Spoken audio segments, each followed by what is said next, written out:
Martin Scorsese's Killers of the Flower Moon stars Leonardo DiCaprio, Robert De Niro, Lily Gladstone, and Jesse Plemons.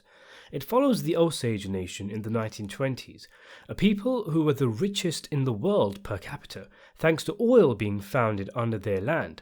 Suddenly, this supposed barren land became a destination to make one's fortune, people arriving on trains and whatnot to be part of this wealthy nation. One such way to be part of this was murder. Ernest Burkhart returns from war to his uncle William Hale, who poses as a friendly benefactor of the Osage people. Hale speaks their language fluently, he bestows them with gifts, he donates to schools, but secretly, he plots to murder them and take their oil head rights. Hale gives Ernest the idea of wooing local Osage Molly Kyle, marrying her, and then subsequently sets a plan into motion of bumping off Molly's family one by one until the head rights land with her, and thus, if she is out of the way, the rights will go to Ernest and his children. The desperate Osage, losing count of how many deaths their community have faced, with the local law enforcement either inept or complicit in the killings, turn to the federal government, with a sick Molly traveling to Washington to beseech the government. They are uninterested, but the Bureau of Investigation, eager to make a name for themselves, send Tom White to investigate the Osage killings, and it's almost immediately obvious who is behind the plot. It's only a matter of finding someone with enough of a reason to testify against the powerful William Hale. Hale begins to start taking out his own men to protect himself, but Ernest is arrested by White and pressured into a confession and testimony against Hale for legal protection. There isn't really a big dramatic climax to the film. We never see Hale being sentenced, we don't see the Osage community's reaction to learning Hale was behind the murders. I suppose Ernest's confession is something of a climax, and then of course there's the scene where Molly walks out on him after they meet for the last time, but really the movie doesn't give you that fist pump moment, because none such moment existed in the real story. In fact, after doing some time, it is alleged Hale bribed his way out of prison and was paroled, eventually dying in a nursing home in the 60s. Instead, we get a very curious and interesting epilogue which ends the film. The details as to what happened to the characters and where they ended up is relegated to a hokey-looking radio broadcast, presented to a white audience and a white cast playing both the whites and the Osage, with funky Foley sound effects, with it all having an entertaining, light and informative atmosphere. As it reveals, Molly remarried after the events of the film but died at the age of 50. Ernest was pardoned and lived out his days in a trailer park with his brother, and Hale died at 87. And then who shows up but Martin Scorsese himself, who tells the audience that Molly was buried next to the rest of her family, and her obituary made no mention of the murders. We then are given a shot of a modern-day Osage gathering, with them celebrating their culture.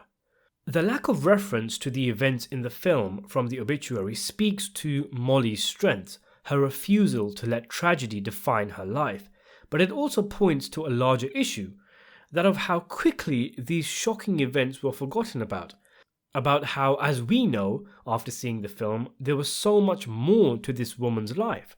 Scorsese refuses to give us easy answers as to what his bizarre ending means, but there's much to take away, aside from it being a more creative way of wrapping things up than giving us a few title screens. Although please bear with me if my reading of this scene is more on the simple side, as I've only seen the film once so far.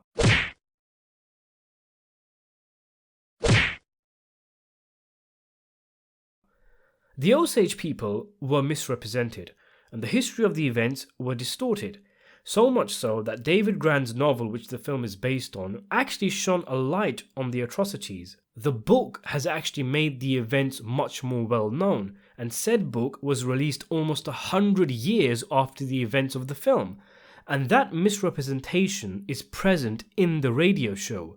The voices of the tribe members are done by white men.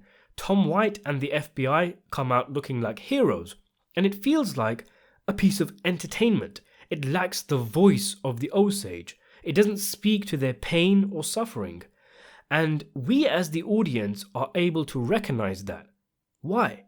Because we just spent over 3 hours with the Osage, with their pain, their suffering, and for the events to be recorded in the history the way they were in the radio show comes off as a farce, a parody, a sick caricature where people are playing dress up, a piece of entertainment to consume and forget, a failure of the historical record. And yet, if we didn't spend that 3 hours with them, if we didn't see the human element, the suffering, the realness, we, like the audience listening to the show, may have been pretty curious at the story, and once it's over, we turn to the person next to us and we say, well, that was interesting, wasn't it? And then we move on with our lives. It almost feels like a damnation of the very nature of true crime podcasts. Remember what William Hale said a few scenes previous? There might be a public outcry for a while, but then you know what happens? People forget. They don't remember. They don't care. They just don't care. It's just going to be another everyday common tragedy. It's actually one of the reasons I prefer to talk about fictional crime movies and TV shows on the channel, rather than real ones, as someone who makes a lot of videos on gangster movies and TV shows. The real-life historical figures are of course interesting, more interesting than movie characters by sheer virtue of being real people. But these gangsters and crooks murdered and plundered real innocent people, people who really lived on this earth, and their lives were cut short as a result of what these people did. And there is an element where talking about that, glorifying it, making money from it, feels a bit wrong. And I think this is what the ending of Killers is tapping into. The radio program actually happened. As Grant explains in his book, the FBI began working with the radio program, The Lucky Strike Hour, to dramatize its cases. One of the first episodes was based on the Osage Nation murders. J. Edgar Hoover requested one of his agents write fictional scenes that were shared with the radio show's producers. And this is how news of the Osage murders spread throughout the US, giving us an inside look as to why such a radio show would be hugely frustrating to anyone familiar with the story. Osage native Brandy Lemon, who served as a consultant for the movie, has said, "That was an actual radio show that occurred over 100 years ago. They recreated it, and they talked about us like we didn't matter, like just in passing. Oh, by the way, up in Osage Nation Reservation, the Burkharts are going to jail," and it was over. And that was hard to take.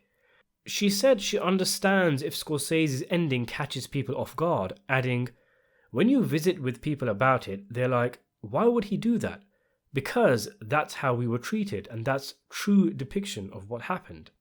David Gran has spoken about the film's ending, saying, "I think he wanted to show how history gets told or mistold, how it kind of radiates out into culture and then can be warped. It was a point I tried to really make in the book, as well as mentioning that radio play, is how the Bureau, but also how those in power, can manipulate the way history is told and use history for their own purposes, and leave out or distort what really happened.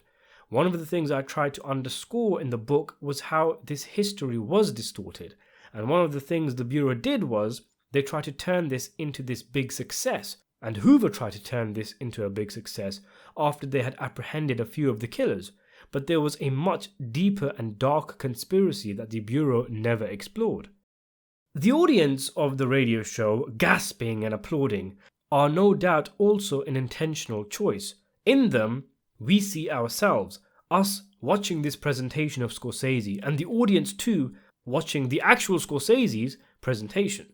He is putting us in their shoes, utilizing a similar ending to The Wolf of Wall Street, where he turns the camera around to show Jordan Belfort's audience, as if to say, "You think he's bad? There's hundreds out there wanting to be just like him." A different intention here, of course. Perhaps Scorsese is telling us, we're at fault too. Why are you here? Why are you watching this film? Ultimately, it's escapism, isn't it? It's entertainment. I had a couple next to me in my screening, for example, who were reacting to the film in the same way the radio show's audience were reacting to the radio show. But there's something else the film does, something quite brilliant. This is a radio show. People acting, people playing dress up, sound effects added in for dramatic events, and the whole thing being a bastardized recreation of the historical events. Well, that's exactly what the film itself is. That's what Killers of the Flower Moon is.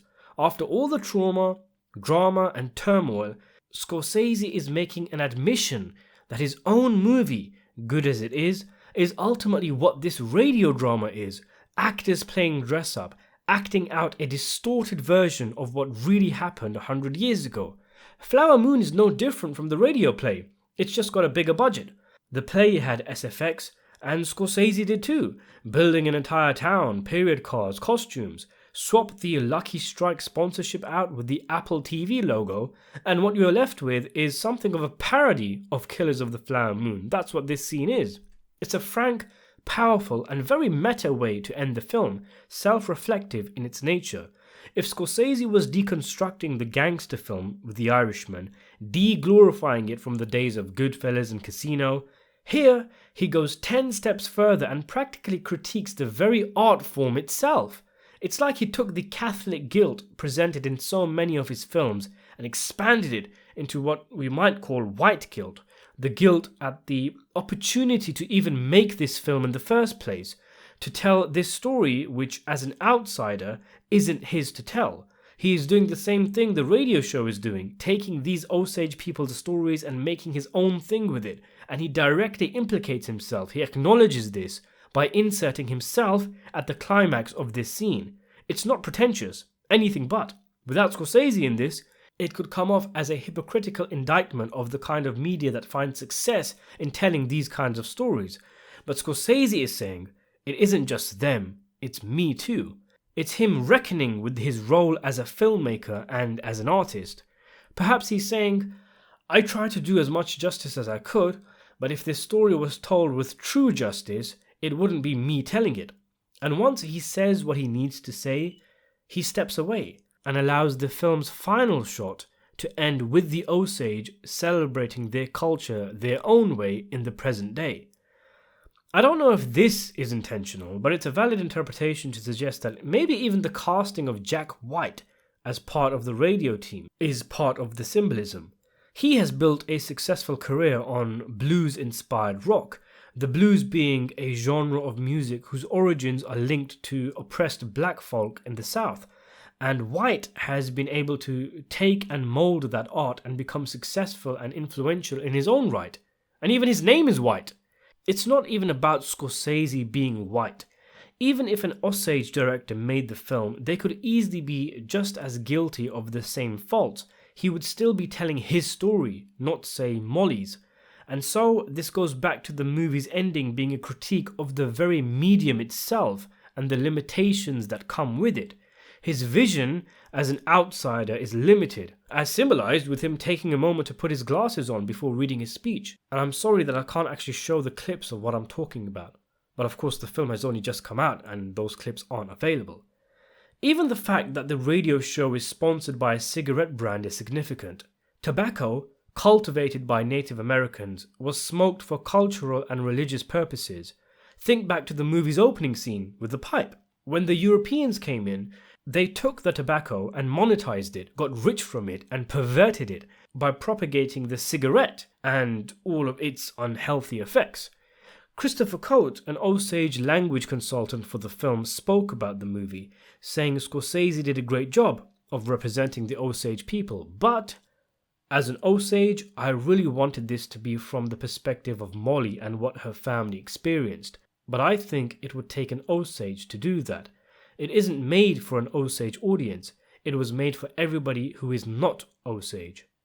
Perhaps this was on Scorsese's mind, which maybe caused him to go back for reshoots and shoot the epilogue. As I have heard, the epilogue is the main scene that was shot in Scorsese's reshoots. There's been a lot of Scorsese movie endings that have been memorable and thought-provoking, and a lot of it relates to memory and legacy.